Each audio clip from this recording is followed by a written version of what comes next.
Joining us now is a sustainability advocate, Dr. Chukwudi Njoku. Thank you very much for joining us at this time.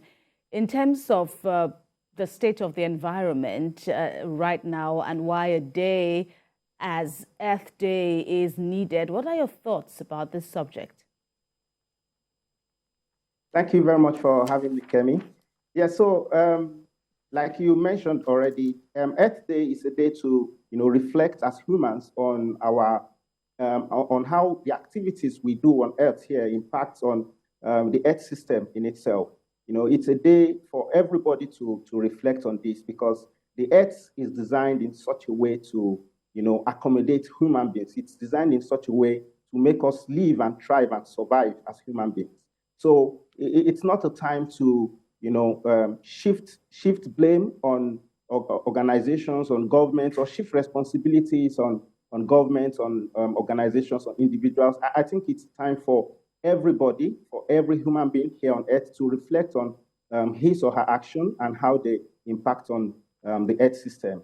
This is because as human beings, there's really nowhere for us to go if we damage this Earth ecosystem. Right, and if you look around the world now, there are some common problems. Of course, there are some national problems, but what are the most pressing environmental needs now, and how do we go about solving them? Oh, yeah, so I'm going to start from Nigeria, which is more of a concern to us.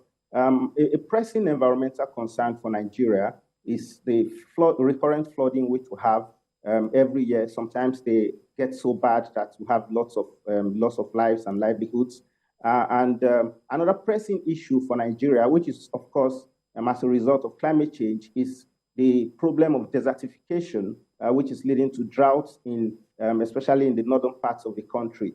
If you combine this desertification problem as well as the drought problem, I think it's so much for Nigeria to handle as a country. In other parts of the world, we see problems like forest fires, happening, just erupting as a result of landscapes getting drier. But that is not necessarily a problem for Nigeria.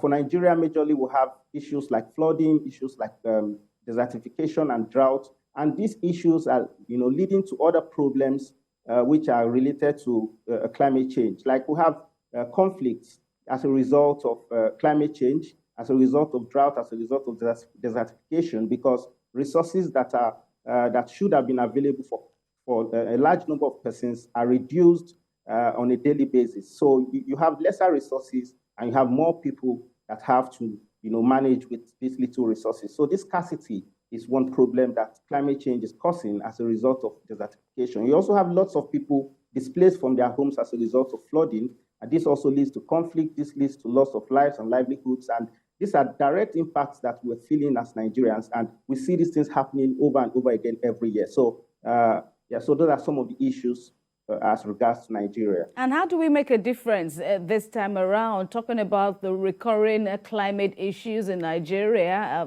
one of which is floods?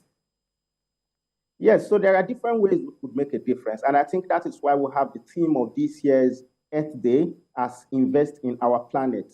There are different ways you could invest in this planet as a Nigerian, as a human being. And I'm just going to highlight 2 or 3. One way we can invest in our planet and to reduce the scourge of climate change is to reduce your carbon footprint.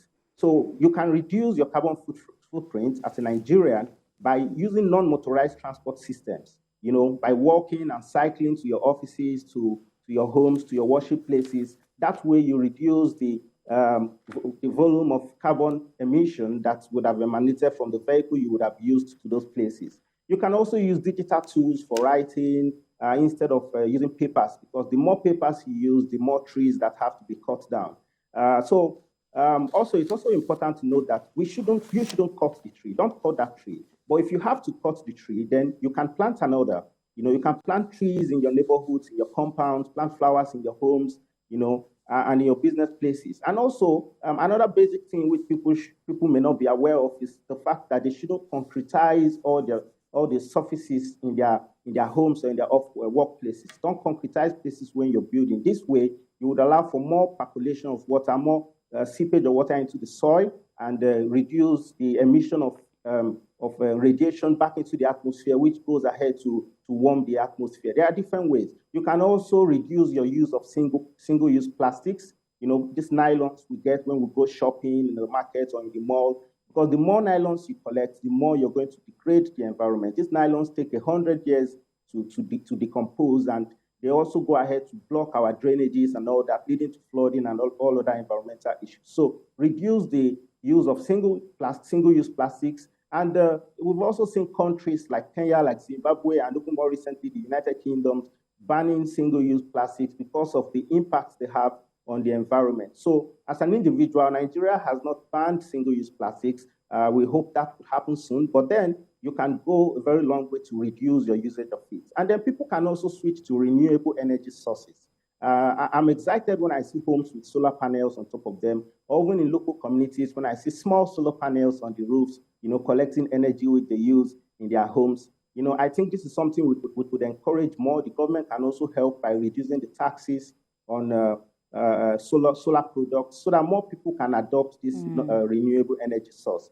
And more importantly, businesses should, I'm afraid, Dr. Njoku, we've run out of time. We thank you very much for speaking with us on TVC News. Dr. Chukwudi Njoku, an environmental sustainability advocate, joining us from Port Harcourt. Many thanks again.